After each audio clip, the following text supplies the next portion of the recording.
네, 국내 코로나19 확산세가 지속 중인 가운데 신규 확진자 수는 열흘 만에 다시 700명대로 올라섰습니다. 이런 가운데 당국은 백신 예방 접종은 선택이 아닌 필수라며 적극적인 예약과 접종 참여를 당부하고 나섰는데요. 네, 관련 내용을 김경우 인제대 서울백병원 교수와 얘기 나눠보겠습니다. 어서 오세요. 네, 안녕하세요. 네, 안녕하십니까. 네. 저희가 전해드린 대로 신규 확진자 수 앞자리 수가 이제 7로 바뀌었습니다. 열흘 만에 이제 다시 700명대로 올라선 건데 그동안 한 400명대에서 600명대를 오가다가 갑자기 이렇게 700명대로 올라선 지금 상황 어떻게 보고 계십니까?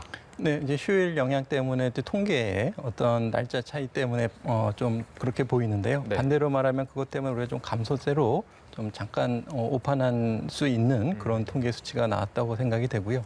앞으로 이것이 더 증가할 건지 아니면 감소세가 이어질지는 계속 봐야 되겠지만 네. 아무래도 이 확산 요인 중에 지금 변이 바이러스가 확산되는 것이 가장 큰 요인이 되겠고, 그리고 이제 억제할 수 있는 요인으로는 이제 거리두기라든지 또 백신 접종을 늘려야 되는데, 지금 우리가 이제 거리두기 정책은 지금 더 어떻게 보면 그 다중이용 시설의 이용을 제한하는 건 좀 한계가 있고, 현장에서 이제 이행률을 더 높이는 그런 정책을 통해서 억제하고 있고, 네. 백신 접종률도 계속 꾸준히 지금 진행되고 있지만 아직까지 이제 많은 분들이 받기에는 조금 더 시간이 필요하기 때문에 그때까지 우리가 이제 변이 바이러스에 대한 확산세를 어떻게 최대한 좀 억제하느냐, 이것이 큰 관건이 될 수가 있어서 지금 일시적으로 감소하는 것처럼 보이지만은 우리가 잘못 방심하게 되면 걷잡을 수 없이 변이 바이러스에 대한 확산세가 통제되지 않을 가능성도 우리가 충분히 좀 조심해야 되는 부분이 될 것 같습니다. 네. 지금 이렇게 700명대 확진자 그 발생 양상을 보면 전국에서 좀 산발적인 집단 감염이 일어나고 있는 그런 모습이고, 그래서 이제 4차 유행으로 접어드는 게 아니냐 이런 모습을 보이고 있는데, 지금 보면 이 감염 경로 불명 비율이 28.5%로 집계가 됐는데, 이런 수치를 봤을 때 좀 지역 사회 내에 굉장히 많이 퍼져 있다, 이렇게 저희가 이해를 하면 될까요? 네, 그렇습니다. 우리가 이제 항체 조사를 했을 때도 실제로 항체가 있음에도 불구하고 확진 판정을 받으신 분들은 한 절반밖에 안 된다는 통계가 있기 때문에 우리가 모르는 감염자분들이 지금 어딘가에 계속 존재하실 수가 있겠고, 또 최근 통계에 따르면 그 변이 바이러스 감염자 중에서 40%는 증상이 없다고 알려져 있기 때문에 본인도 모르게 계속 전파를 시킬 수가 있겠고, 또 이렇게 인구 밀도가 많고 이동량이 많은 데서는 불특정 다수를 언제 어디서 만난지 모르기 때문에 설사 이제 감염이 되셨어도 이제 감염 경로를 모르는 수가 많기 때문에 지금 같은 경우에는 최대한 좀 조금이라도 증상이 의심되시면 적극적으로 검사를 하셔야 되겠고요. 또 사람들을 많이 만나시고 이런 분들은 증상이 없더라도 적극적으로 검사하시고, 특히 이제 행정당국에서 이제 다중이용시설 근무자분들에 대해서 적극적인 선제 검사를 권고할 때는 좀 적극적으로 따라주셔서 이제 적극적으로 검사에 참여해 주시는 것이 필요하실 것 같고요. 언제 어디서든지 내가 나도 모르게 남을 감염시키실 수도 있고 또 다른 사람으로 또 감염될 수 있다라는 위험성에 대해서는 항상 주의하시면서 지금 현재처럼 방역수칙, 마스크 쓰기를 잘 해주셔야 되겠고, 또 좀 불필요하거나 조금 연기해도 되는 만남은 좀 취소하시고 최대한 지금 사회적 거리두기를 좀 적극적으로 동참하신 노력들이 필요하실 것 같습니다. 네. 저희가 부산의 상황도 조금 살펴보면요. 어제 오후에 이제 0명, 그리고 오늘 오전에 8명이 추가로 확진 판정을 받았다고 이렇게 밝혀졌습니다. 부산에서 이제 하루 추가 확진자가 한 자릿수에 그친 건 굉장히 한 46일 만이라고 나오고 있는데, 그 울산이 가깝기 때문에 울산 변이 감염이 좀 변수가 되지 않을까 이런 관측이 있더라고요. 어떻게 보고 계십니까? 네, 그렇습니다. 역시 부산시의 통계도 이제 전체적인 뭐 하루 통계라든지 일주일치 통계를 좀 전체적으로 봐야 되는데, 부산시 같은 경우에는 지금 감소세라기보다는 언제든지 지금 증가세에 있을 위험성이 많겠고요. 부산, 울산, 경남 지역은 이제 같은 권역이기 때문에 네. 지금도 우리가 모르는 이제 조용한 전파가 부산시에서 일어날 수가 있고, 특히 이제 변이 바이러스 같은 경우에도 지금 우리가 유전자 검사를 할 수 있는 것은 한 15%만 하고 있기 때문에 우리가 못 찾는 변이 바이러스에 의한 조용한 전파가 경남권 지역에는 얼마든지 있을 가능성이 있겠고, 경남권 지역의 어떤 변이 바이러스에 의한 조용한 전파를 우리가 못 찾는 감염 사례가 있을 수 있겠지만, 이것은 또 이제 비단 경남권뿐만 아니라 전국적으로도 얼마든지 이런 조용한 전파가 있을 가능성이 많기 때문에 우리가 이제 다른 때보다 조금 더 철저한 거리두기, 그리고 적극적인 검사, 이런 것들이 좀 무엇보다도 굉장히 좀 필요한, 굉장히 중요한 시기라고 할 수 있겠습니다. 네. 수도권에서는 보면 PC방, 주간보호센터, 교회, 직장, 수산시장 이런 일상 주변에서 좀 감염 여파가 계속되고 있고 비수도권의 경우에는 유흥주점을 중심으로 좀 집단적인 감염이 발생을 하고 있는데 보면 특히 2주간 발생한 확진자 가운데 44%가 기존 확진자랑 접촉을 했다고 해요. 근데 지금 현재 이 현행 거리두기가 연장이 됐잖아요. 교수님께서 적극적인 검사를 장려한다고 말씀을 해주셨는데 좀 저희가 이런 상황에서는 어떻게 대응을 하면 좋을까요? 네, 그 선행 확진자 접촉 중에 이제 대부분을 차지하는 게 가족 간의 접촉이 가장 많은 것으로 알려져 있고요. 네, 가족분들은 이제 같이 거주하시기 때문에 사실 한 분이 걸리시게 되면 증상이 나타나기 직전에 무증상 시기에도 굉장히 바이러스 전파력이 높기 때문에 네. 사실 가족 구성원 중에 한 분이 감염되셨을 때 가족이 감염되는 것을 사실 예방하기는 좀 어렵고요. 그렇기 때문에 좀 특히 누구라도 감염되지 않도록 좀 최대한 조심하시는 것이 나뿐만 아니라 나의 가족을 위해서도 굉장히 필요하신 부분이 되겠고요. 또 이제 주요 선행 확진자 중에는 이제 지인이라든지 직장 동료가 되겠습니다. 그래서 직장에서 어떤 집단 감염보다 이제 친한 동료들끼리는 이제 좀 같이 식사를 하신 거나 같이 차를 마시거나 마스크를 벗는 과정이 많기 때문에 그런 과정에서 이제 감염되시는 경우가 많아서 우리가 일단은 그 최대한 어떤 지인 모임이라든지 이제 아는 분들끼리 만날 때 지금은 이제 해당 지역에 따라서는 좀 차이가 있지만 대부분 5인 이상 사적 모임이 좀 금지되어 있거든요. 네네. 그렇기 때문에 최대한 어떤 사적인 모임을 좀 최소화하고 좀 연기하시는 것이 필요하시겠고요. 또 이제 만나시는 장소도 또 이제 좀 밀폐된 실내에서는 또 다른 사람으로부터 감염되실 수가 있기 때문에 비교적 좀 그런 다중이용 시설, 밀폐되고 밀접한 공간에서의 만남이나 이용은 최대한 좀 자제해 주시는 것이 또 내 가족을 또 지킬 수 있는 방법이기 때문에 적극적으로 방역수칙 준수가 보다 좀 필요하다고 할 수 있겠습니다. 네, 확실히 지금 일상 곳곳에서 집단 감염이 발생하고 있는데 이번엔 세종 지역도 한번 좀 살펴보도록 하겠습니다. 군부대에서 이제 장병 4명이 확진 판정을 받았거든요. 그런데 아직까지도 감염 경로가 확인되지 않았고 이 중에 한 명이 무증상 상태로 또 확인이 됐다고 해서 우려가 더 커지는 상황입니다.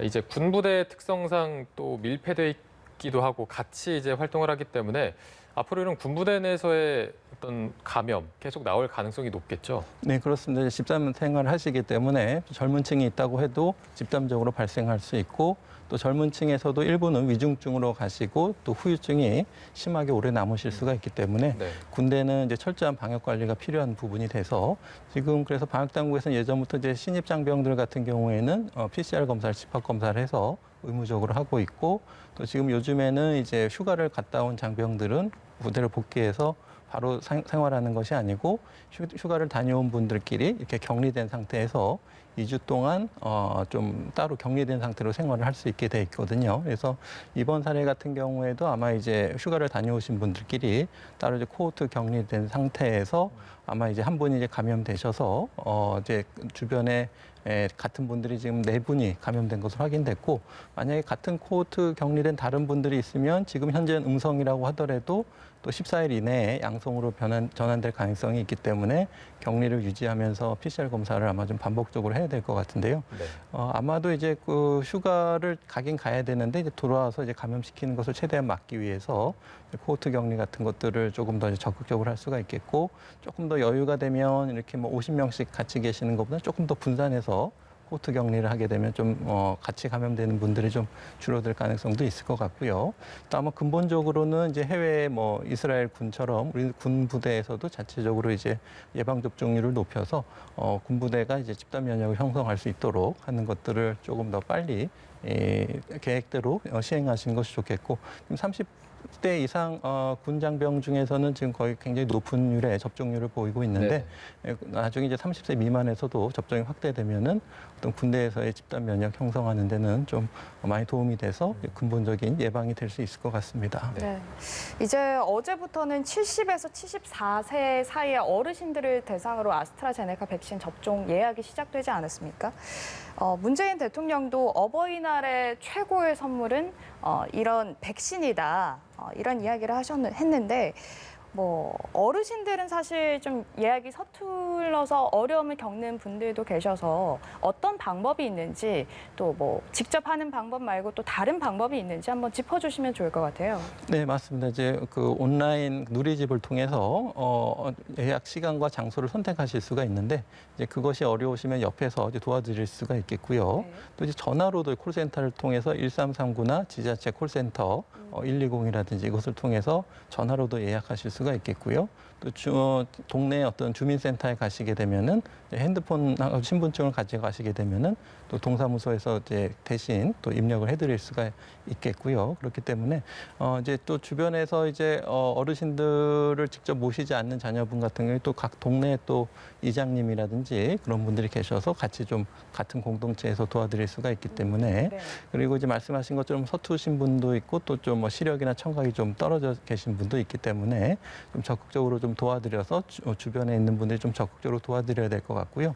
또 이제 접종률을 조금 높이기 위해서는 이렇게 온라인 예약도 좀 쉽게 많이 도와드리는 것도 필요하고 또 좀 망설이시는 분들이 있다면 또 동네에서 적극적으로 권해드리고 또 이제 먼저 맞으신 분들이 또 이제 뭐 맞았더니 뭐 아무렇지도 않다 자꾸 이렇게 격려해 주시고 또 맞으셨더니 또 안 걸렸다 이런 사례들을 자꾸 홍보해서 적극적으로 백신 접종에 특히 어르신들이 참여할 수 있도록 이렇게 해드려야 되겠고요. 특히 이제 자녀분들 같은 경우에도 이제 같이 동거하시는 경우도 있고 좀 떨어져 계시는 경우도 있는데 이제 자주 못 찾아뵙기 때문에 아무래도 좀 우리 감염 위험을 낮추면서 조금 자주 찾아뵙기 위해서는 어르신들께서 순서가 오셨을 때 빨리 서둘러서 맞으시는 것이 그래서 좀 일상생활을 조금 당길 수 있는 중요한 방법이 될 수가 있어서 적극적으로 참여해 주시는 것이 필요할 것 같습니다. 네. 네. 저희가 백신 얘기를 조금만 더 해보자면 이제 백신 접종이 순차적으로 이루어지면서 함께 나타나는 문제가 예약을 해놓고 이제 맞으러 나타나지 않는 노쇼 문제가 또 나타나고 있습니다. 이게 개봉을 하면은 예약자가 나타나지 않으면 이게 폐기를 해야 돼서 더 문제가 되고 있는 거잖아요. 그래서 예약자도 그렇고 또 대기하는 사람도 그렇고 이 부분을 좀 체계적으로 관리해야 되지 않냐 이런 지적이 있어서 좀 어떤 식으로 관리하는 게 가장 좋다고 보십니까? 네, 그래서 그동안에 이제 접종 잔여분이 항상 남기 마련이고요. 이제 한 병을 개봉하면 최소 잔여형 주사기를 했을 때 아스트라제네카 백신 같은 경우에는 10명에서 12명까지 접종이 가능하게 되겠는데 네. 이제 그것이 이제 딱 안 맞아 떨어질 때가 있기 때문에 좀 몇 분 남는 경우에는 주변에 계신 분이라든지 또 간병인이라든지 또 뭐 모시고 오신 분이라든지 해서 주변 분들을 또 등록해서 접종이 가능해 왔는데요. 이제 이것을 그렇게 하면서 이제 사실 이제 폐기되는 접종량은 한 0.68% 그렇게 많지 않은 양으로 알려져 있지만 그래도 이제 그거라도 이제 또 앞으로 접종이 더 확대되게 되면은 이런 잔여 백신에 대해서 적극적으로 활용하는 것이 필요해서 네. 이제 말씀하신 것처럼 이제 조금 보다 효율적이고 또 행정 업무 부담을 좀 줄이기 위해서 정부에서는 아마 5월 말 이전쯤에 이렇게 스마트폰 앱으로 그래서 백신이 가까운 곳에서 이제 언제 어느 정도 남는지 이런 것들이 이제 앱이 곧 개발돼서 공개된다고 하니까요.